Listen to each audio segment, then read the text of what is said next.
And we're back. Welcome to Loud and Nerdy on a Tuesday night. Thank everyone for joining us. My name is JW Colwell. Joining me, as always now, they always show up every week, which is great. Kyle Defina, not in the zone. Congratulations. And Jerry, we're back. Kamora. Welcome back to Loud Nerd. We took a brief 2-week break. How was your break, boys? Everybody feel invigorated? Got a little freedom to not have to be tied to a computer on a Tuesday night. How's everybody feeling? Stressed out. Not because of this, though. I'm tied to a computer every day. Well, you're stressed out because you have Girl Scout cookie. Yes. On the brain, right? It is a. He's stressed out. It's not on the brain. It's on the hand truck. He's stressed out because he's trying not to eat all the Girl Scout cookies. No, I don't think that's the problem. I think the problem is when so his daughter is one of the big Girl Scout cookie sellers, isn't she? Isn't it ridiculous how many cookies you've sold in the last 3 or 4 years? Now she sells a little bit less these days because she is older, but it doesn't stop there. So she's gotten out of the rack. I'm done. If I never see another one for the rest of my life, I'll be okay. The last 4 years that my daughter did Girl Scouts, her troop of, I believe it was only 6 girls, sold enough cookies and saved their money that they did a 10-day trip to Costa Rica as a troop. These guys just went on a cruise to Bermuda. Yeah. Where did they go? They went to Bermuda this past summer. Jesus. So they went to Costa Rica. In the past, Girl Scouts were going to a jamboree, and now the kids are going to fucking luxurious Costa Rica, luxurious countries. See what cell phones do? Well, it's amazing how different things are. You know what I mean? Just in general, it's amazing how different things are. You know what I mean?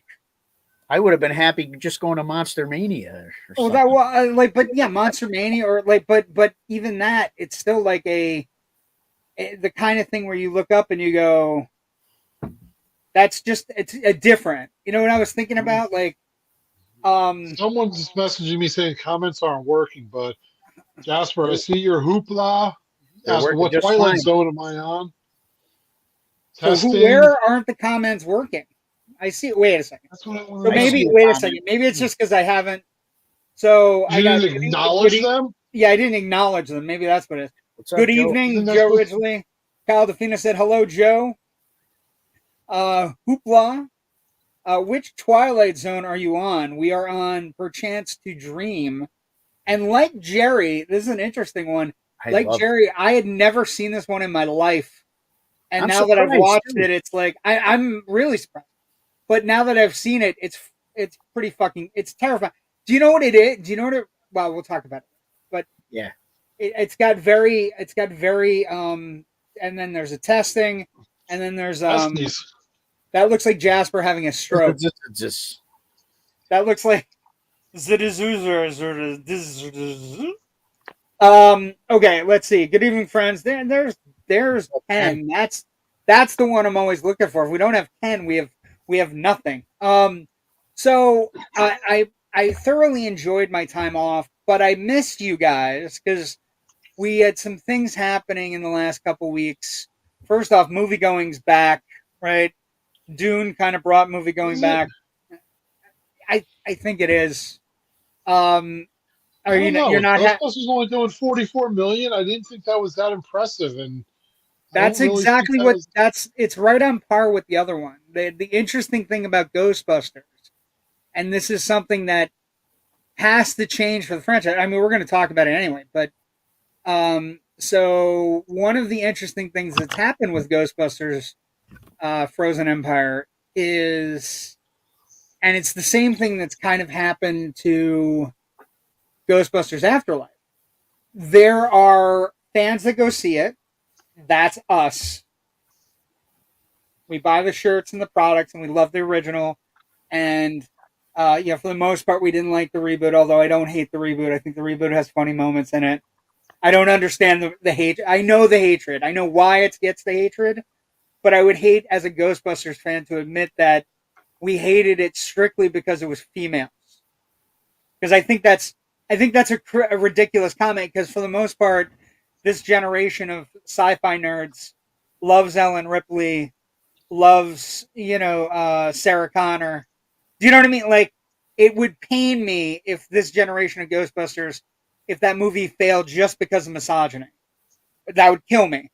But what's happened with Afterlife and what's happened with Frozen Empire is it's not growing, right? It's not their hook. The hooks are still Dan Aykroyd, Bill Murray, Ernie Hudson, Annie Potts, as opposed to the hook should be. And this is one of the things I talked about when we reviewed it last week on Friday. The problem is this franchise hasn't grown because the people running the franchise don't trust the new people enough.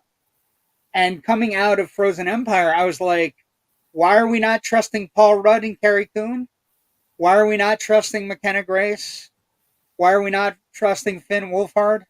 Why don't we trust them to just make a Ghostbusters movie? I don't know how you feel about this, Kyle. I think our generation would follow them with a cameo here and there from the big guns, right? The old people, right?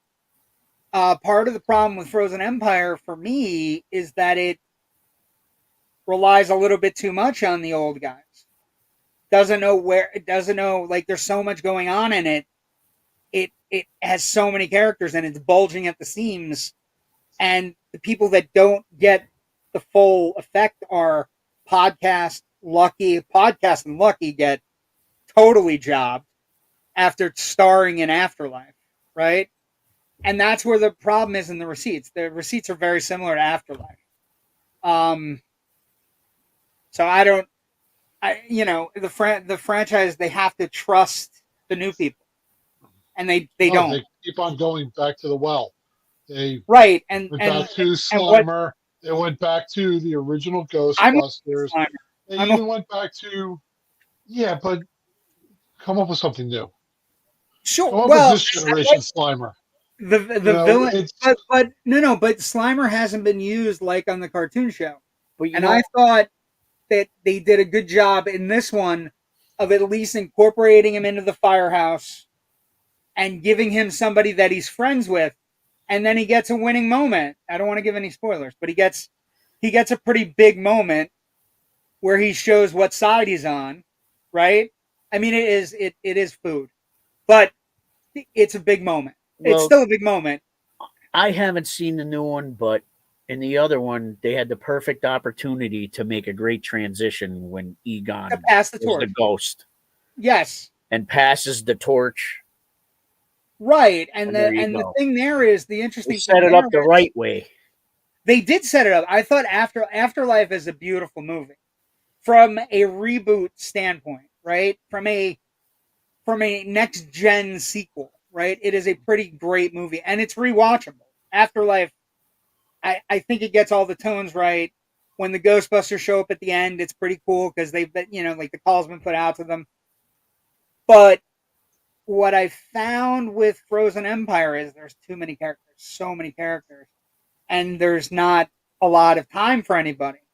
And the two that get hit the most are Lucky and Podcast, who get thrown into internships with main event stars, right? That nobody, like, if you put Lucky next to Bill Murray, you're not gonna, like, nobody's gonna give a shit about Lucky, right? Or if you put Podcast next to Dan Aykroyd, nobody's gonna give a shit about Podcast. But they were the crux of what made Afterlife work. So I think it's a scary thing. They're afraid, and I think with Rudd and Carrie Coon, and with McKenna Grace and Finn Wolfhard, I think they have a solid team, and they're playing as a family, right? They have that family dynamic, plus whatever else is going on. But again, you're right. I think they're a little bit scared, and the nostalgia pull is strong. But I did like that. One of the conversations that occurs in the movie is we're in our golden years. It's time for us to go. It's kind of like, I don't mind Aykroyd, by the way. We were talking about this on the. It's not a bad movie, right? It's a good movie, but it's one of those. It's one of those things where it's comfort food for us. But McKenna Grace is a They real took the star. nostalgia path instead of the The second path of blazing the path, relaunch. Yeah, right? Instead of and like focusing on McKenna Grace, who is she's got a big arc. It's kind of a hidden arc in the trailers and everything. Um, she's fantastic. She's really good. She's everything you'd want in a lead for like a young lady leading a movie, right? And they're afraid to pull a trigger. I don't know. You know what I mean? I don't mind seeing them come back, but like Bill Murray doesn't even like. Jasper's got the ultimate comment, the last one, but we can go back to his comment before that one. But for anyone who doesn't know, Well, Jasper works at the state liquor store here in Pennsylvania. oh, Dan nice. Okay, Aykroyd does so make vodka. just watching the end of the new Ghostbusters. So, Ken, you're legally downloading? Not on our show, please. Let's see. The problem with the Lady Ghostbusters, they were shooting ghosts, not putting down traps, and the cutout dance. Okay, okay. It seems like a small thing to be upset about. At the liquor store, I tell them the Skull Bottle Vodka is by Dan Aykroyd. They say who? That's very true. But when you look at a Ghostbusters movie, I think you need the Aykroyd scene where he's explaining stuff. Again, we talked about this in our review of Ghostbusters last night, the original, and in the review of Frozen Empire on Friday. Dan Aykroyd's family is deeply invested in the paranormal and parapsychology.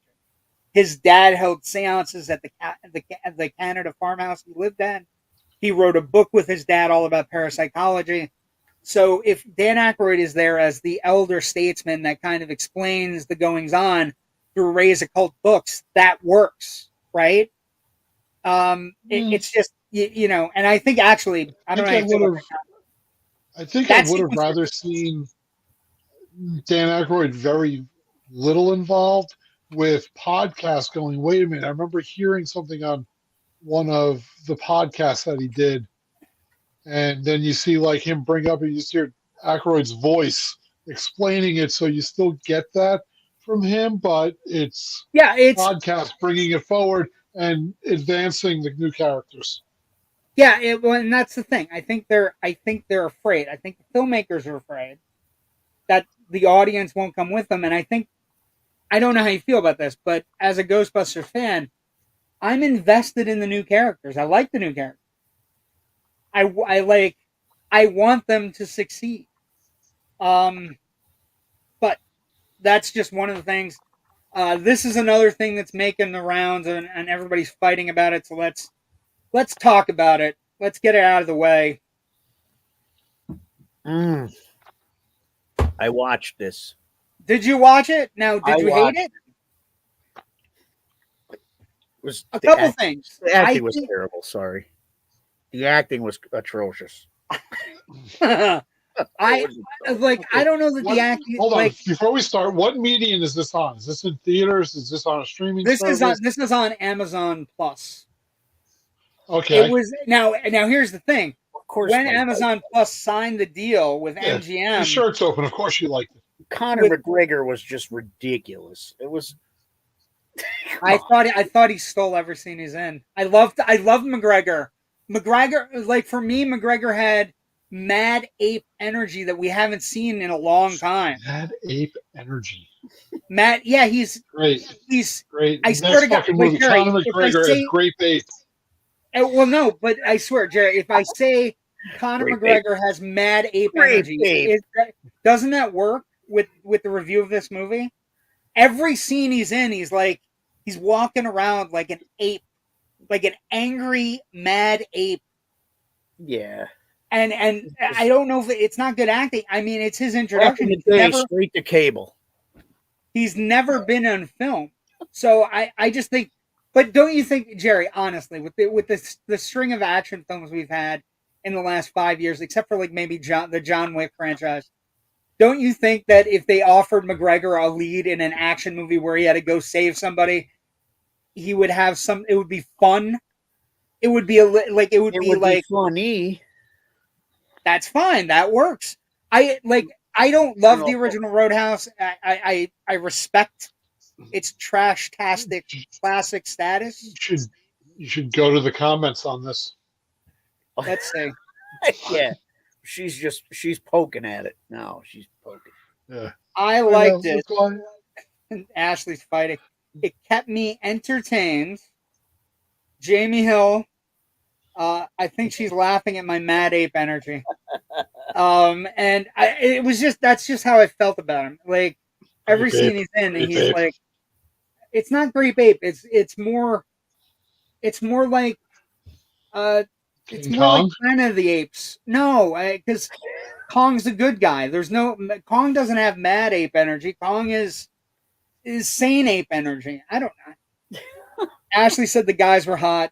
I wasn't looking at that. Well, they were on the beach, so they were on the beach. It's pretty hot there. I think Gyllenhaal is actually pretty fun, and I think they could build a franchise out of this. But the problem is that MGM and Amazon had a deal in place with director Doug Liman, who's made a lot of good movies. Go, the Bourne series, right? He's made good movies. He had a deal in place for it to be released to theaters. I think if they released it to theaters during the summer, like say in August, it would have made money. Probably in February when nothing else comes out.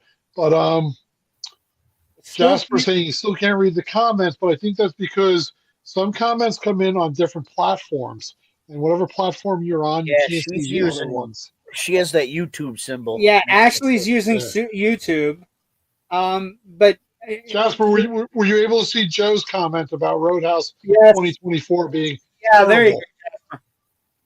So if you can see that one, then you're good, because you're both on the Facebook platform. I know I may get outvoted on this one tonight because I didn't think it was terrible. I thought it was. I didn't think the first one was that great, really, either. But well, that's what I mean. The first one is not a classic. I think they were trying to match the ridiculousness, but they made it even more ridiculous. Fair. I would agree with you. Know what I mean? The first one was right, and the first one has a certain charm. And when I say charm, the first one has Sam Elliott, and he's great in it. This one doesn't have a Sam Elliott character. Like, there's the first one had Ben Gazzara as the villain. Dude, all these clean cut characters in this clean bar, and all of a sudden, like, I'm gonna kick your ass for no reason whatsoever. Like, come on, dude. Wow, spoiler alert. It's just really though. I mean, let me Hawaiian shirts and everything. Jerry, could you please put a spoiler warning on a film called Roadhouse? Yeah, but I mean, that's based on an 88 action movie. Please, a spoiler. Also, Gyllenhaal, we know, is playing a UFC fighter. Please, no spoiler. There's fighting. I'm shocked. It's just funny. That's all. You know what? I didn't hate it. I understand what they were trying to do. Better than the Point Break remake. Oh, it's 100 times better than the Point Break remake. I watched that. I only got a half hour into that, and the first half hour. How about that? What are your And we put this out to the comments. What are your favorite remakes? Hold on, Ashley, use this one. This is fine. Use it. We can read it, so no problem. Jasper's testing. There, you want okay. Favorite remake? Joe says favorite remake. Comments aren't showing up on Facebook for the viewer. We can see them brought on screen. Been happening since yesterday, so I don't know what's going on there. We'll figure it out. Destination. Learn more. Hold on. So it sounds like StreamYard that we use is having a problem. Not us. Yeah, keep commenting. I'll keep yelling at JW to put them on the screen. Yeah, I said he could see them. So interesting. It says read and post is available on StreamYard on Air, YouTube, Twitch, Facebook pages. Groups is to read but not to post. Facebook profiles is to read but not to post. LinkedIn is to read but not to post. Twitter or X or whatever the fuck the maniac is calling it this day is to read but not post. Hapen? What's Hapen? I don't know what the fuck that is. And then Instagram and custom RTMP are not available at all. So that's that's interesting. Let's see. Ken says I can see comments. One movie I'd like to see remade, Vanishing Point, one of the better car movies out there. That's fair, but what? Let's put it out to you.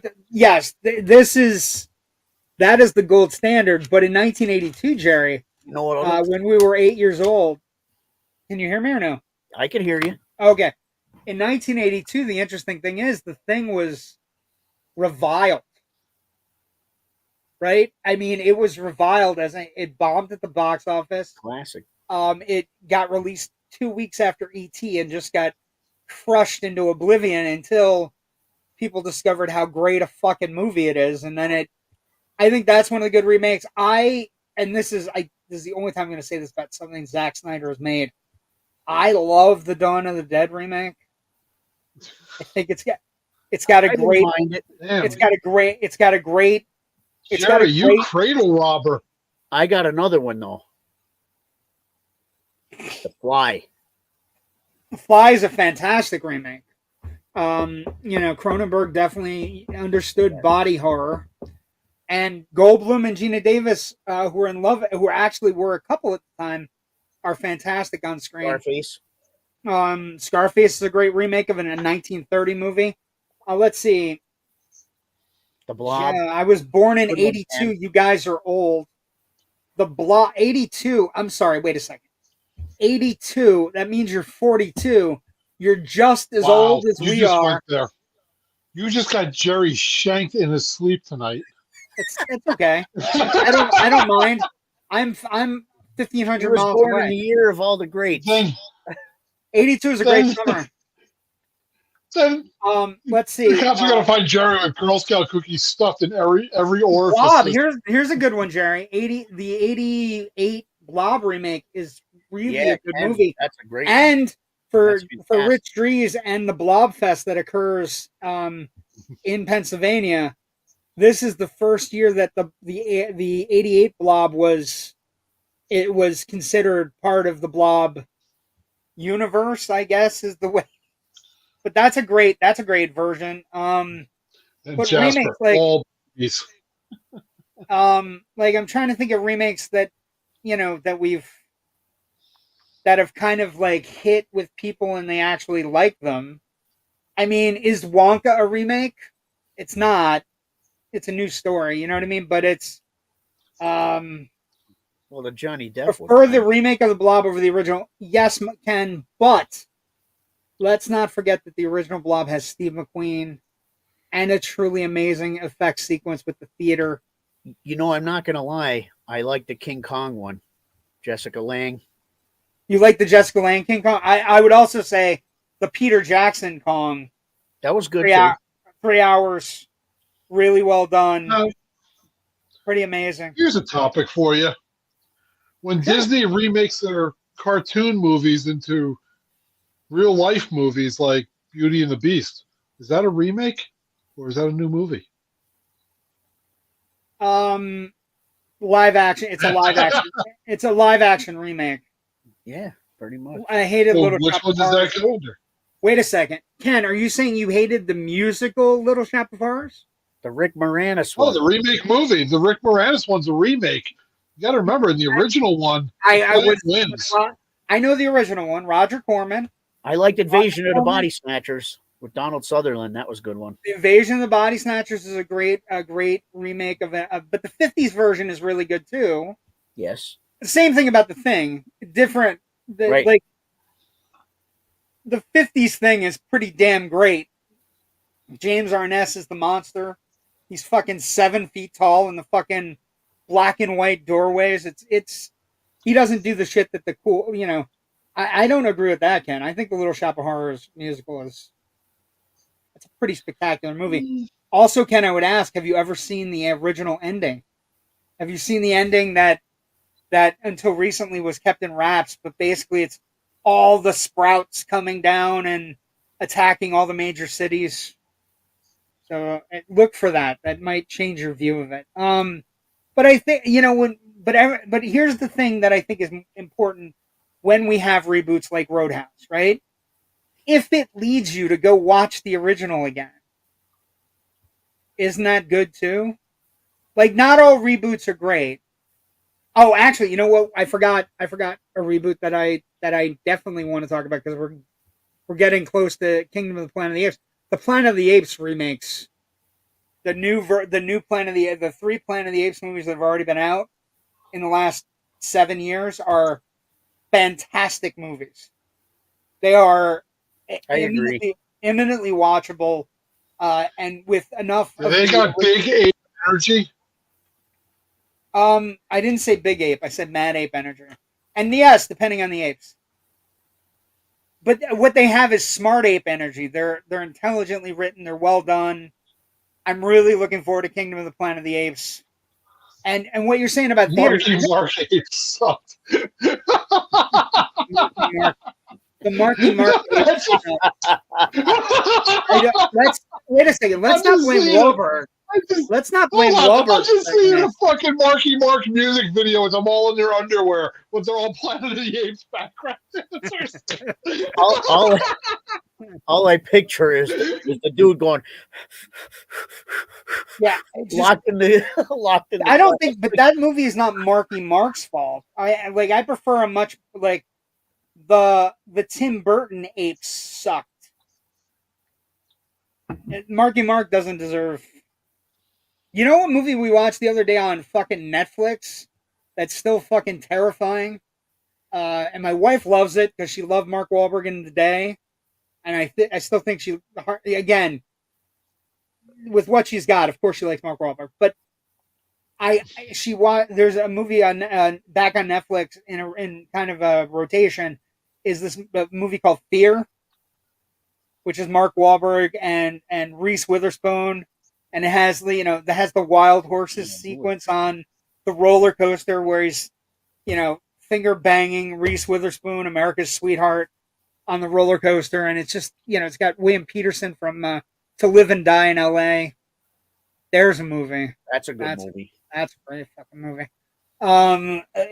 William Friedkin, Willem Dafoe, and William Peterson going at it about counterfeiters. Jasper likes those remakes of Little Shop and The Thing. They were great. He says, not like he goes to the movies more than once. Not that I go to a movie more than once. Let's see.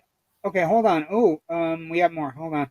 I've never seen the ending, walked out of the theater, and never watched again. Oh, really? Okay. Evil Dead reboot was good. Which one?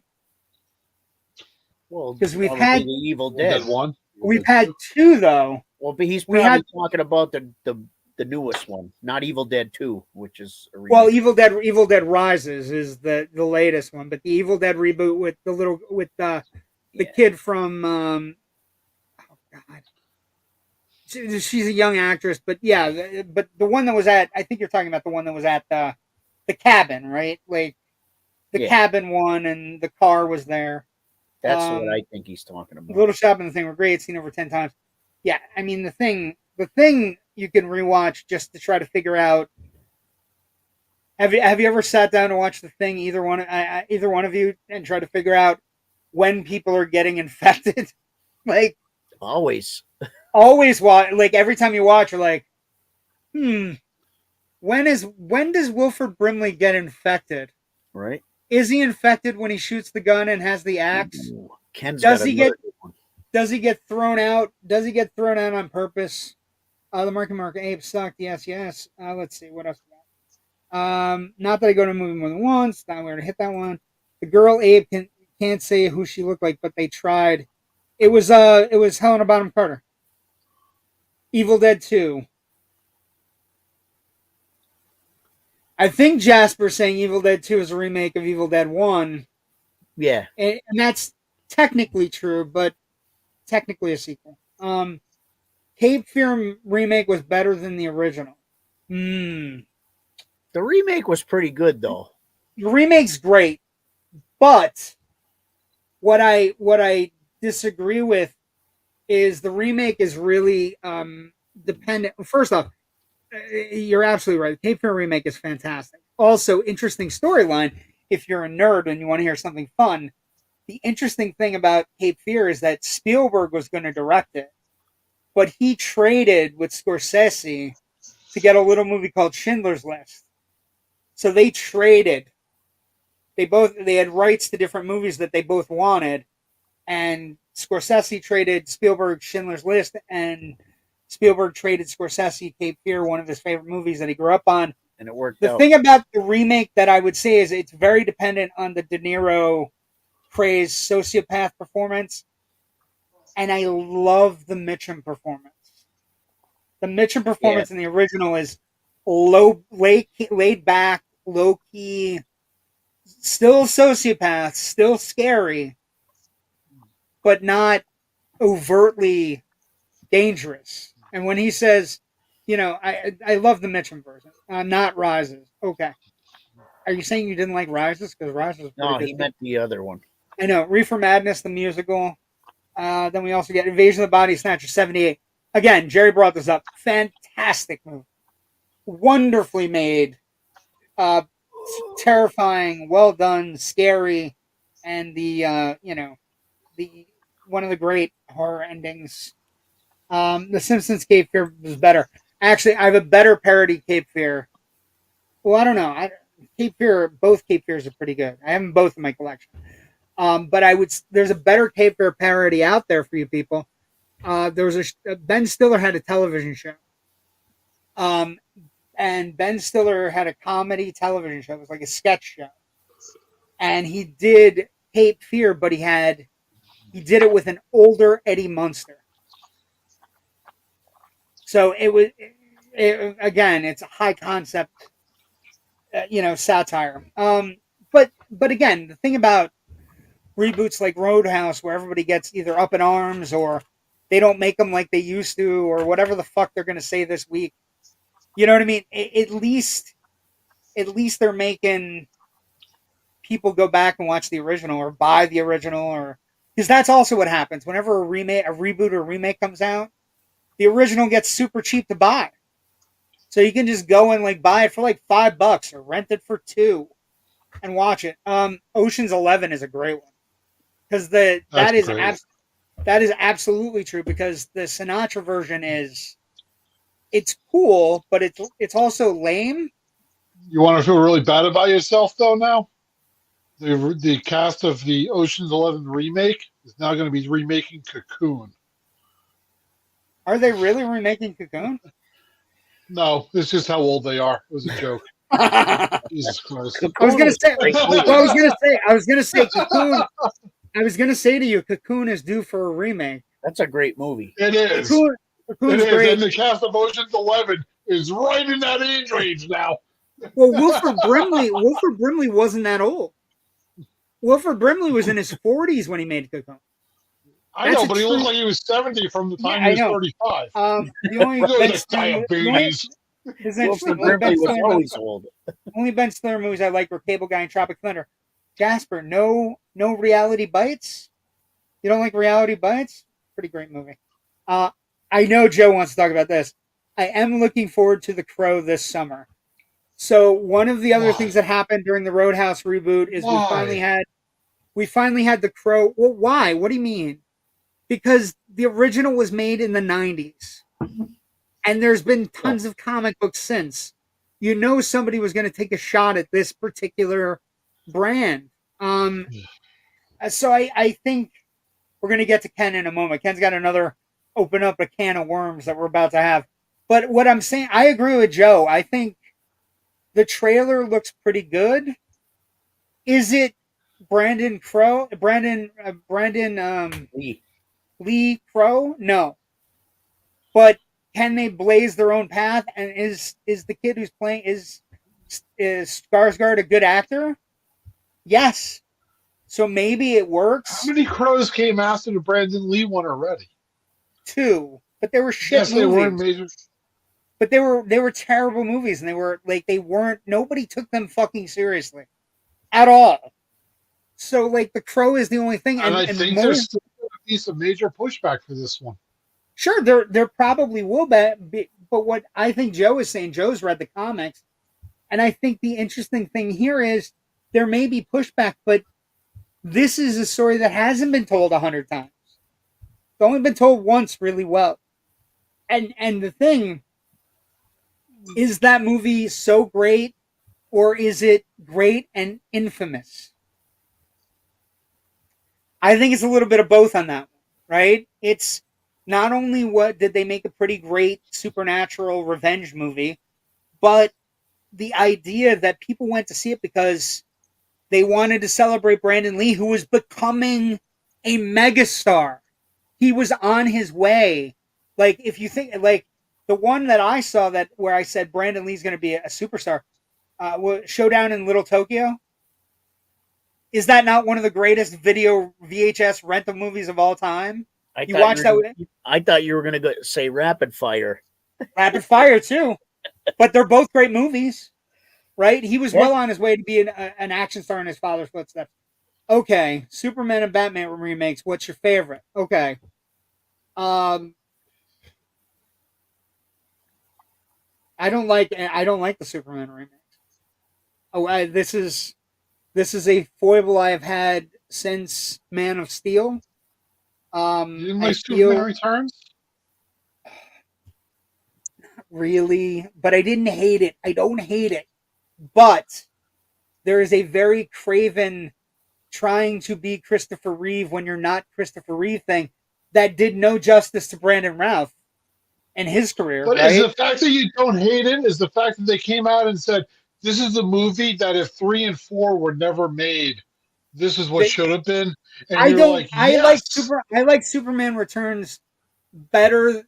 There are better set pieces of Superman Returns than there are in Man of Steel. I would also say Man of Steel, and this is, I don't know how Kevin feels about this, but I will say this to you guys. Said it before, I'll say it again.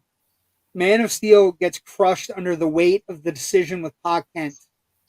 Pa Kent, played by Kevin Costner, there's a moment in Man of Steel where Superman can save him from a tornado, which is not a natural death, but he chooses not to because Pa Kent has made him xenophobic and crazy, right? And then he walks the earth like Kung Fu.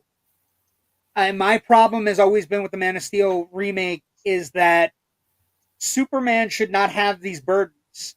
Pa Kent's death does not teach us that we shouldn't use our powers and we shouldn't do things for good.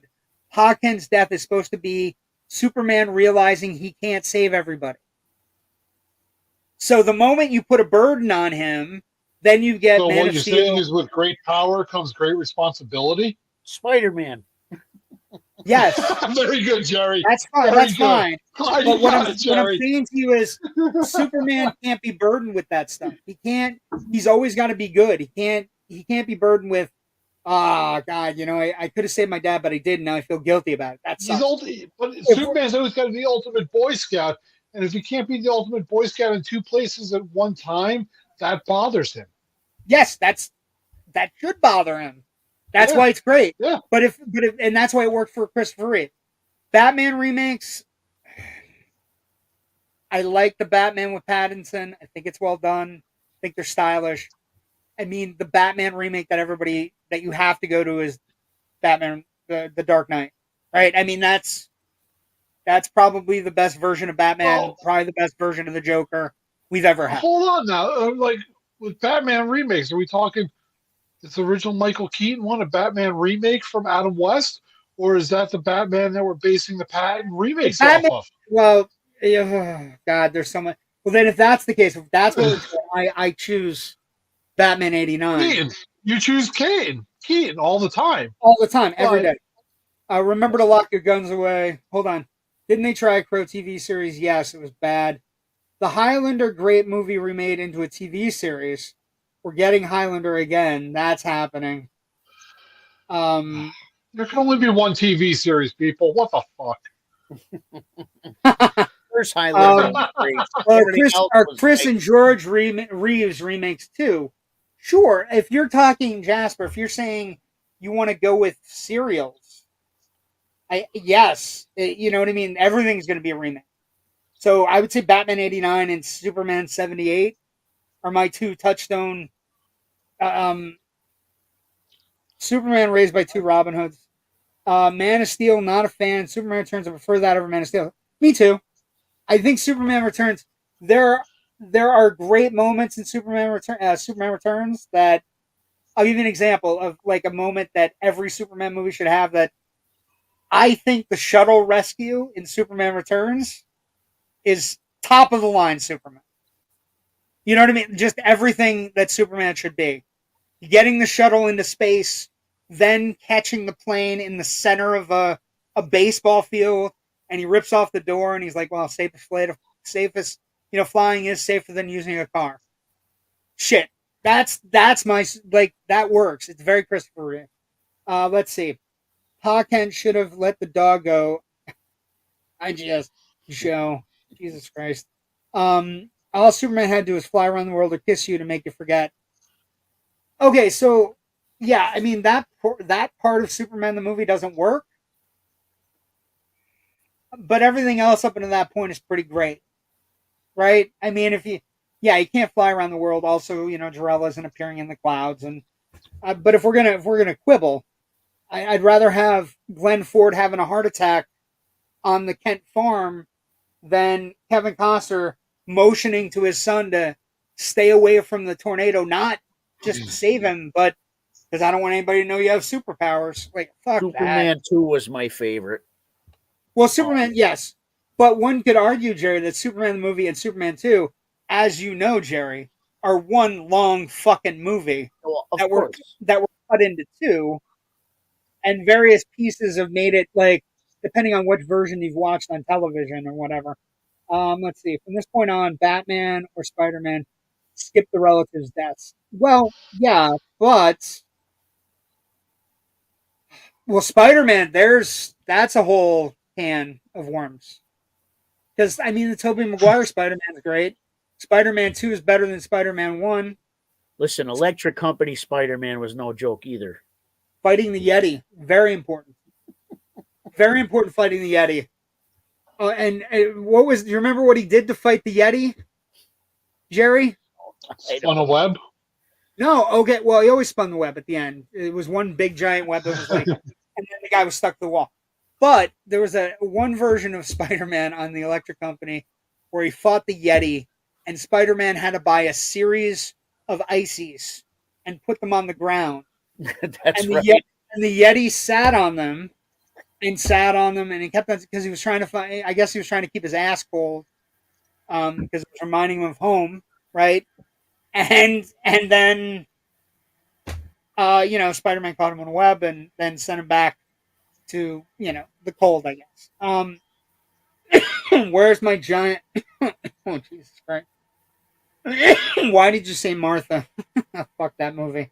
So hard. I love that ending. Your mom's name is Martha? My name's my mom is Martha. We're friends now. We're Fuck friends. that. I have a giant. Was the worst. I have a giant kryptonite saber in front of me, like a spear that I was going to jab into your head. Where's my giant spider and polar bear? Of course, you're talking about the Superman. Can you only picture the writer's room in this? How the fuck do we end this movie? What are we going to do? Have them say Martha. Wait a minute. Don't they both have the same mother's name? Holy fuck, that's it. No, that'll work. But that's Zack Snyder. Fuck him. Fuck his movies. Fuck his opinions about things at this point. Like, he's just become a maniac. Spider-Man 97 TV Sounds series. like you're talking about Rob Zombie. I do like some of the stuff. The Red Brown Captain America from the 70s. That's just, he's not actually Captain America. He's just wearing like a helmet that looks like Captain America. Another remake and reboot thing we have to talk about. I want to say, if anybody has not seen Godzilla -1, damn it, you should definitely see Godzilla -1. You can't now. Why? You can. Not available anywhere. It'll be out soon. It's coming out. But we should also talk about this week coming up. Speaking of reboots, and the MonsterVerse has been one of the most successful reboots in the last 20 years. We started, and I'll be honest with you, I have personal stake in this stuff. Look at this shit. Look at how great the art is, the poster art. That's a poster that's out for this movie. I went to AMC today. We took the nephews to see Ghostbusters because they get too excited. We can't take them on opening nights. And there are 3 different posters for Godzilla Kong. They were more excited. We're going to see Ghostbusters. I'm more excited about the tickets they have for Godzilla Kong on Friday. Just running around to the Godzilla Kong posters. Take a picture of us. Take a picture. I want to say this. This has to be talked about as a reboot that has to gain credibility. I've rewatched them in the last couple of weeks. The Godzilla from 2014 is pretty great. It's boring early, but once it gets going, it's pretty amazing. And then Kong Skull Island, which I at first thought was kind of cheesy and kind of dumb, but I've kind of fallen in love with it. I thought it was cheesy and dumb because I thought Kong was way too big. And then I realized that they've been building this giant franchise where they're going to throw everybody together in a giant bowl and just kind of let them fight. And then we watch Godzilla King of the Monsters, and by no means is it great, but King Ghidorah's in it, and Rodan is in it, and Mothra's in it, and they're all kind of like awesome in it. Like the humans suck, but everything else is great. And then Godzilla Kong, where we're watching it now, getting ready for Friday, and to be honest, it's a fucking blast, except for one thing. And the one thing I would say is Godzilla is so clearly in charge of the fucking MonsterVerse.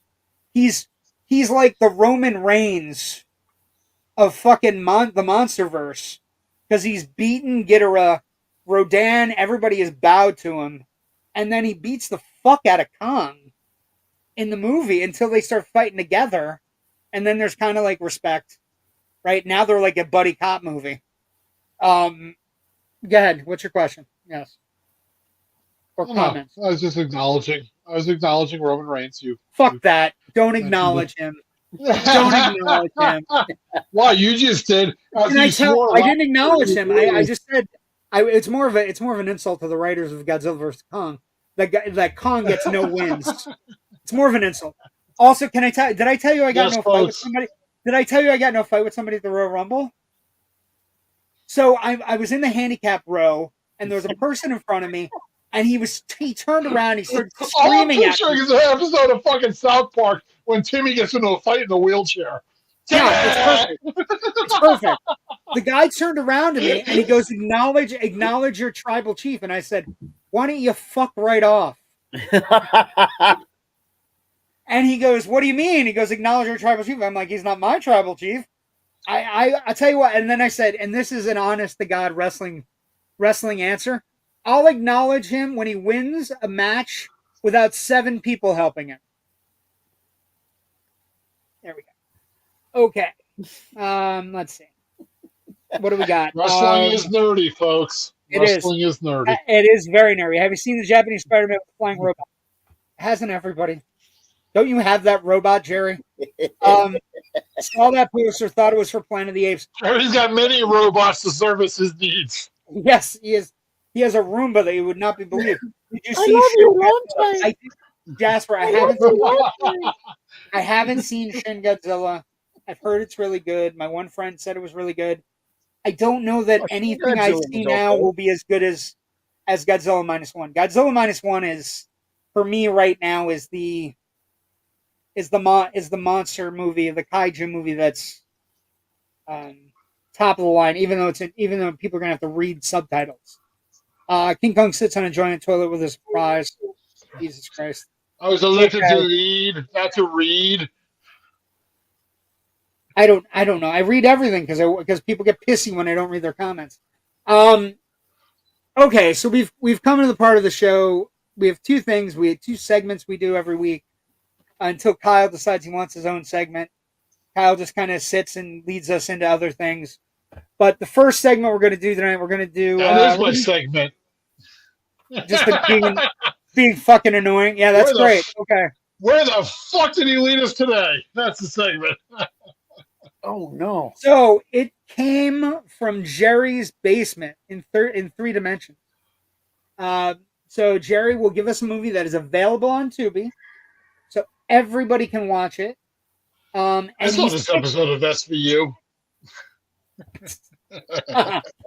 It's every episode of SVU. What are you talking about? How do you distinguish them? They all start with a New York girl going, "Is it okay to go down there?" Yeah. And then 20 minutes later, Ice-T a white shows guy up with a and shaved they're head, dead. always. So Jerry, what is your film this week, Jerry? This week's film is From Beyond. From Beyond, from the creator of Reanimator, and I have the poster, Jerry, so you can put your tape down. Okay. We know you have it. It's Spanish.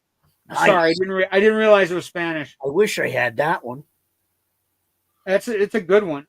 Okay, so No hablas español, señor Jerry. I'm so sorry. Muy bueno. I'm so sorry. Hold on, I'll get No the right. bueno in the basement, Jerry. No bueno in We're the basement. trying. We're trying. Es muy bueno.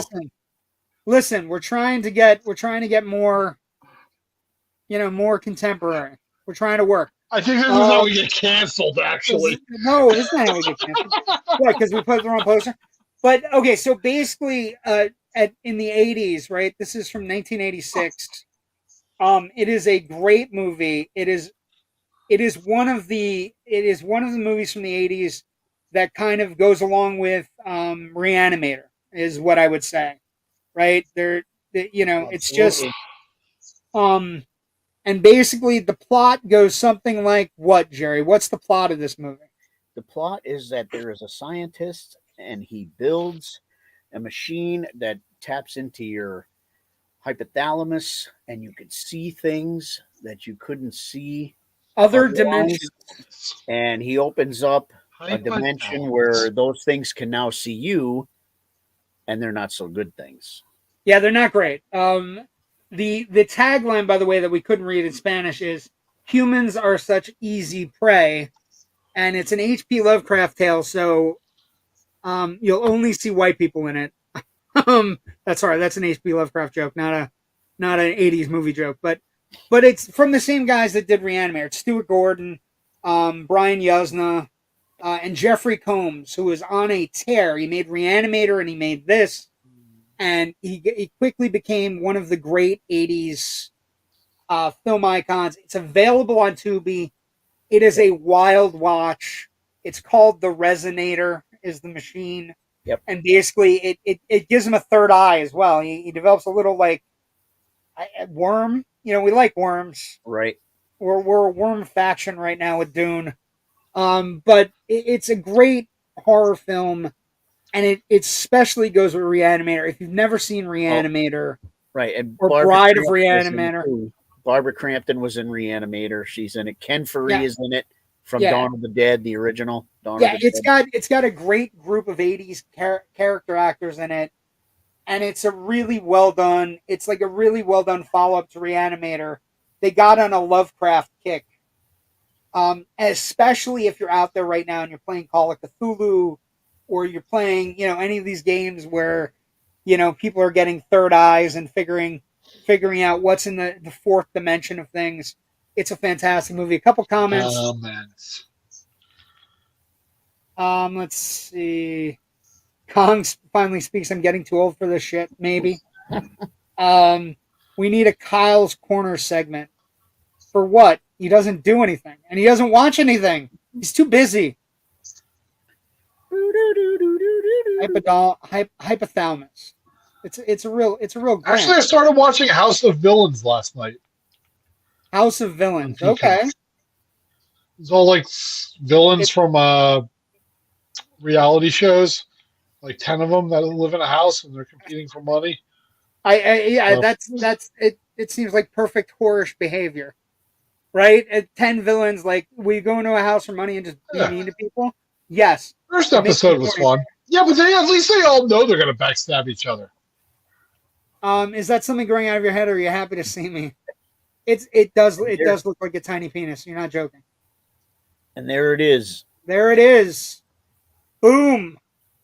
The But it's special a great. effects are pretty decent, though. Kyle needs to go to bed. It's a great movie. And if you've never seen Reanimator, the level of violence and gore in both movies is if they meet your needs for violence and gore, you can't really go wrong as a double feature. Right? I mean, they're pretty great. What was I going to say? Also, another segment that we're doing every week, and we're going to continue to do it just because Jerry and I are enjoying it. So that's all that really matters at this point. If we're doing Twilight Zone Redux, you've crossed over into Twilight Zone Redux. And this week's episode I loved it. It was great. It's got Richard. It's called "Perchance to Dream," and it's got this guy Richard Conte in it, and he's he's this guy, and he walks into a doctor's office. We are still live. We are. Why are we not? Are we not live?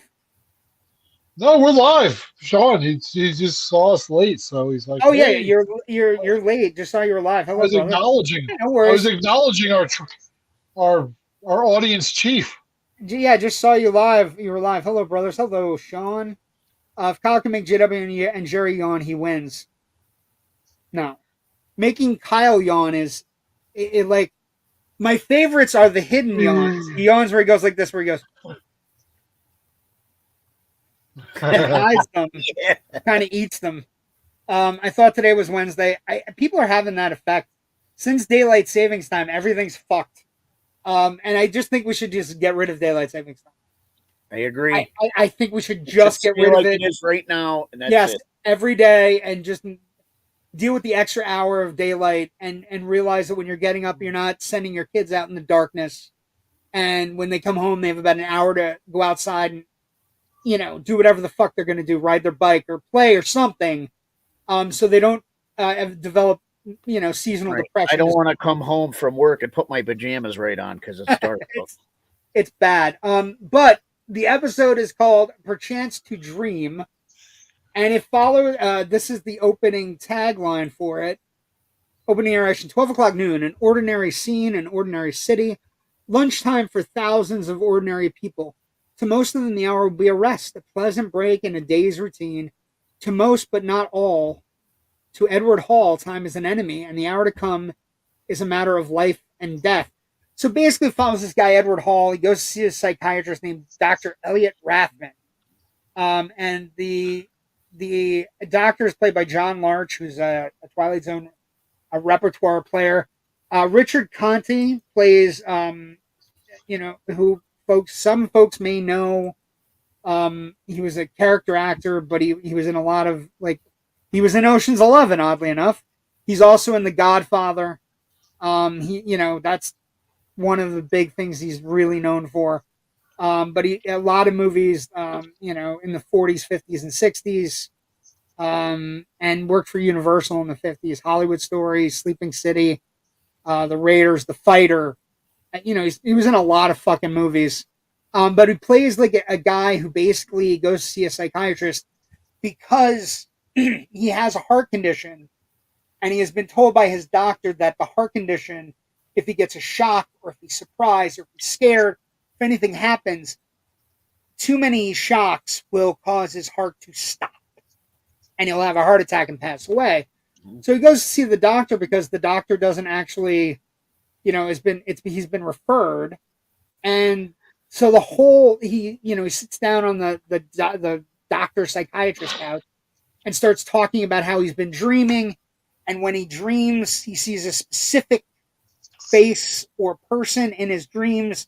And one dream is he's driving down a highway, and the person he feels he can materialize these people into existence in his car, even though he knows there's nobody in the car. And so, the first scene shows him driving down a highway.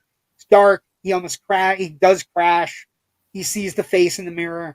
The next dream is he talks about going to it's a terrifying Is it one of the more terrifying It carnivals is. you've ever seen on film, Jerry? Because it's black Even and white. the The woman, woman is creepy. terrifying, Yeah, creepy, but like sexy yeah. in a 50s and 60s way, but terrifying It's with the really eyeshadow. racy for that period of time, I would It's super say. racy, and also it also is very like, kind of like it's got a whole feel to it. Like he's not a married man, but he's a man who he knows shouldn't be Right. You should dancing be with the falling voodoo for that. girl in the carnival. He's old enough to realize it's a trick. And one version of the carnival is her. She takes him into a house of horrors that somebody should copy in some film, should copy somewhere, and do it dated, do it fun. And so he has one version of that, and then the next version is she makes him get on a roller coaster, even though he knows he can't be scared. And then basically it's like, get on the roller coaster, jump, jump. And then the next thing you see is in the doctor's office, and he jumps out of the window of the doctor's office. And then it comes back from commercial, and the doctor calls his secretary in after. By the way, the secretary and the girl at the carnival are the same person, same actress. So when he walks out of the office, he freaks out, Yeah. runs back in, Yep. runs back in the office, and dives out the window. And when the next sequence happens, the doctor calls her in and says, "I need you to be a witness." And checks his pulse, and he's like, he passed away. And this is a harrowing 25-minute episode where Richard Conte is a maniac for most of the episode, and he's short of breath. He's running around the carnival sets. He's running around like with the girl, and the end of the episode is amazing because the doctor feels his pulse. He's like, oh, he screamed like when he dove out the window. So basically, he was reliving his dreams in the video. Male version of Carnival Souls, a little bit. I would say Carnival Souls gets a lot from this episode. I would be surprised if Carnival Souls didn't get a lot from this episode. But it's Great also episode. it's a great episode, and Conte is really good in it. And the doctor, it hit me. The doctor says, "Well, we should all be so lucky as to die so peacefully." And then Right. it dawns on you that Richard Conte has had the most horrific 25 minutes of Twilight Zone to this point. And he just died peacefully on the chair because he fell asleep. Right. The other thing I was thinking about, the other thing, Carnival Souls. a little bit, yeah, male version of Carnival of Souls. I brought that up already. I already brought that up. It is very reminiscent of that. Also, and Jerry, the dream sequences. I would be very shocked if Wes Craven never saw this. I'd be very shocked if Wes Craven at some point, Just the way they were filmed, right? The way they were filmed, imagery and everything. The imagery, everything. Like there's a giant puppet that goes back and forth at one point. It would surprise me if Freddy's. Yeah, it's very Nightmare on Elm Street. It's very any dream movie.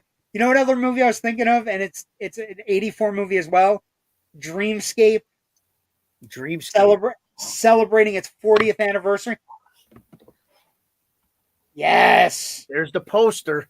Dreamscape's a great movie. Underrated. Highly underrated. Fantastic movie. It's a great movie, but underrated for the proper purposes. Came out early in the summer, and then in the fall, A Nightmare on Elm Street came out. So Dreamscape got totally swept under the rug because Freddy was Albert. Good movie, though. Eddie Albert, Dennis Quaid, fantastic. Yep. That snake freaked me out. That snake was great. When we were younger, when he turned into that, it was like terrifying. Kind of like Harryhausen-ish. But that all those things tie into this particular episode of Twilight Zone. Harryhausen's? How'd you get reservations there? Yes, that's one of the great Clash of the Titans. Jokes. Also, I want to leave this with everybody else. And Jerry, I wonder if you have this. Do you have Cannibal Girls? I have it on a terabyte drive. So, a couple things. Interesting. Cannibal Girls is is an 80s movie about a family of cannibal do. sisters. I It do. was directed by Ivan Reitman. And in Ghostbusters Frozen Empire, it's one of the jokes. It's family movie night at the Ghostbusters place. Paul Rudd holds up a copy of Cannibal Girl. At which point, Harry Coon says, "Is that family friendly?" I don't know, but they're sisters and they eat people. It should be okay. And so I was that's one of the deep, deep cuts in Ghostbusters Frozen Empire. And there's a lot of them. There's actually a lot of really deep. The fucking library sequence is great. Let's see. They looped in Brainstorm. Yes, what a way to go. Brainstorm, again, another one of those. Movie. We're I have that. Brainstorm's a great movie, but also that's another Crow movie. That's another Crow movie because Natalie Wood died on the set of that movie, so it's a weird thing. But finishing up Perchance to Dream, really great episode, really really tight closing narration. They say a dream takes only a second or so, and yet in that second a man can live a lifetime. He can suffer and die. And who's to say which is the greater reality? The one we know or the one in dreams? Between heaven, the sky, the earth, in the Twilight Zone. Fuck Jerry to write like this. Right? To write as clean and as amazing as Rod Serling wrote him. Just fantastic. Also, Jasper, I am. You're getting sleepy, so sleepy. Yes, maybe it's Kyle who's Perchance to Dream. We'll give Kyle a chance in a moment. Preview for next week's story. Sterling gets up and says, "Once upon a time, there was a ship sailing from Liverpool, England to New York. It never got there, and one man on board knew why. Next week, we tell this man's story. The distinguished actor Nehemiah Persoff plays the role of Carl Lancer, a haunted man in a haunting story called Judgment Night. The ship sails next week, and we hope you'll see it off. Thank you and good night." So next week is Judgment Night on Judgment Night. Judgment. That's a great movie. Judgment Night on the Twilight Zone. Really? Redux. Yes. You don't like Judgment Night? I like it, but to say it's a great movie, the soundtrack was phenomenal. But to say the movie was great, It was okay. a bunch of guys in an RV lost in the hood. Like, really? Isn't it? Did I get it wrong? Isn't it firefighters who have? Which one is that? Is it firefighters and they have money hidden from a scam they pulled? No. Did I confuse movies? Judgment Night is the guys in the RV, like he's saying, and they get caught in like. Is it Dennis Leary? And Dennis Leary's in it. Yeah. What's okay? Down. Fuck. What's the Ice Cube movie that I just? Fuck me. Fuck. Hold on. I thought I confused movies. It happens. It happens. Just like that, Kyle woke the fuck up. Yeah. Well, anytime Kyle can go, that movie, really? Fuck. He's unbelievable. Oh, I mean, the soundtrack is phenomenal for Judgment Night with it is Cypress Hill and Pearl Jam and fucking Onyx and Biohazard and. Give me 1 second. I gotta find the movie now. Hold on. Ghosts of Mars. No, I'm sorry. It's Trespass. Jerry, better soundtrack. There Judgment Night or Spawn? Well, wait a second. Trespass. I got confused. Thought it was Trespass. Trespass is Bill Paxton, William Sadler, Ice-T, and Ice Cube, and it's a great movie. Now pull up Judgment Night's cast list and remember what that was about. How about Surviving the Game with Ice-T? Surviving the Game is a good movie. That's a good movie. That's a well done. That's a well done action movie. Okay. Yes. Okay. So big week for movies, movie going. Kong versus Godzilla, or Kong X Godzilla, or Godzilla X Kong, or whatever the fuck it is. New Empire. So we're second Empire in as many weeks. Opening on Friday. Okay. I want predictions now. Khan's box office numbers. What do you think?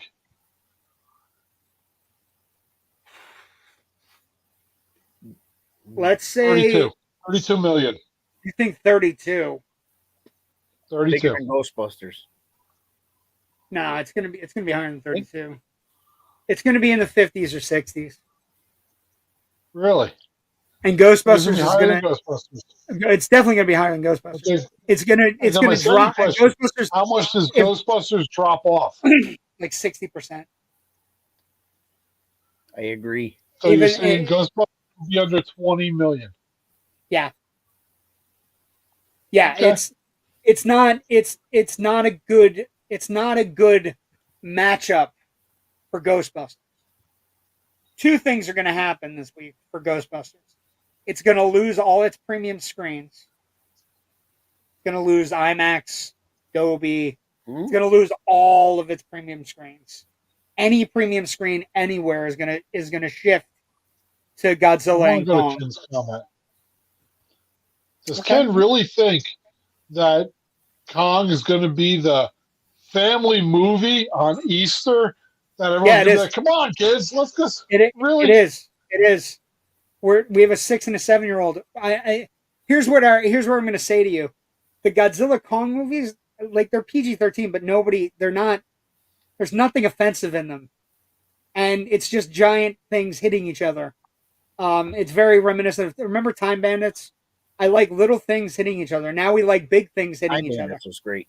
Time Bandits is a great movie. I just don't see Kong and Godzilla being the movie. You're like, come on, kids, let's get in the station wagon and go see this. Like, You really? Have you not been paying attention to how well those movies have been doing? I don't think it's the family though that's doing well with. I think it's the Kids like monsters, individual. Kyle. Kids love monsters. Kids love And kids' dads love monsters. So, yeah, I'm going to say in the 50s. I'm going to say in the 50s.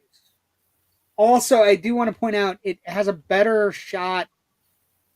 It has a good shot of hitting in the 50s.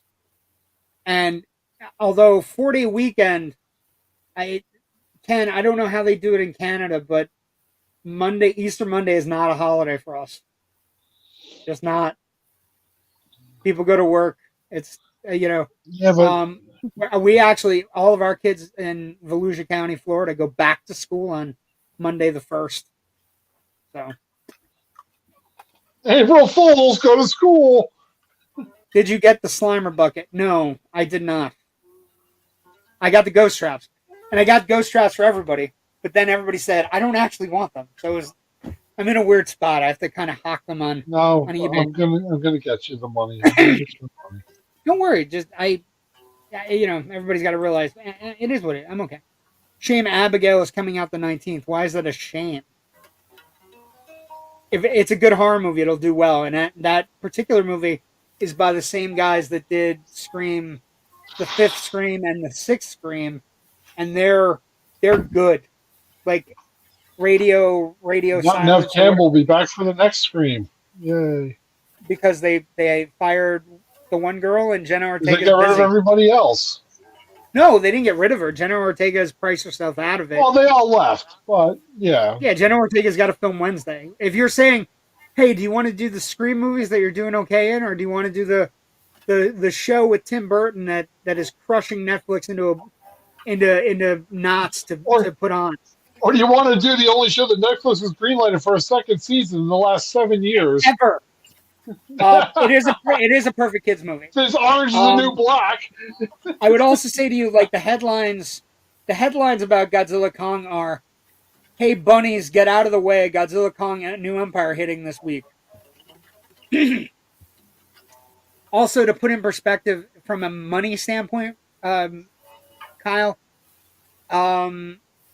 Godzilla and Kong MonsterVerse movies, the last 4, they're close to $1.9 billion worldwide. Yes, but Okay. that's still that's an amazing sum of And money. that's over all the weekends. That's an amazing sum of money that you, Jerry, and I used to watch on a Saturday afternoon for free. On Channel 9 or 11. Channel 9 New York or Channel 11 New York. WPIX or WOR. With your old man. While he had a beer and you had a Coke. And if you said you had a Pepsi, I can't be your friend. I'm not a Pepsi person. I'm just not. Okay. You weren't a child in the 80s. If you didn't have a beer with your old man, then what? Huh? We were watching Benny Hill, 7:30 at night.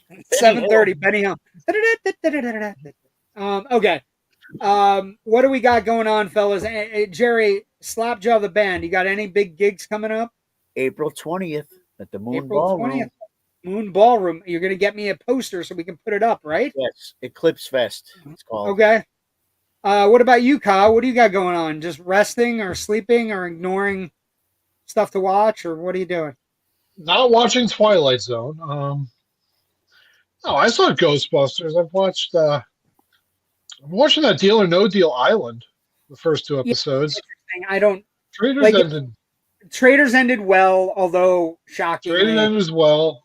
I will. Can I? As a Traitors fan, really quick before we leave, I'm gonna say this to you, and I mean this, and I think the UK version is better.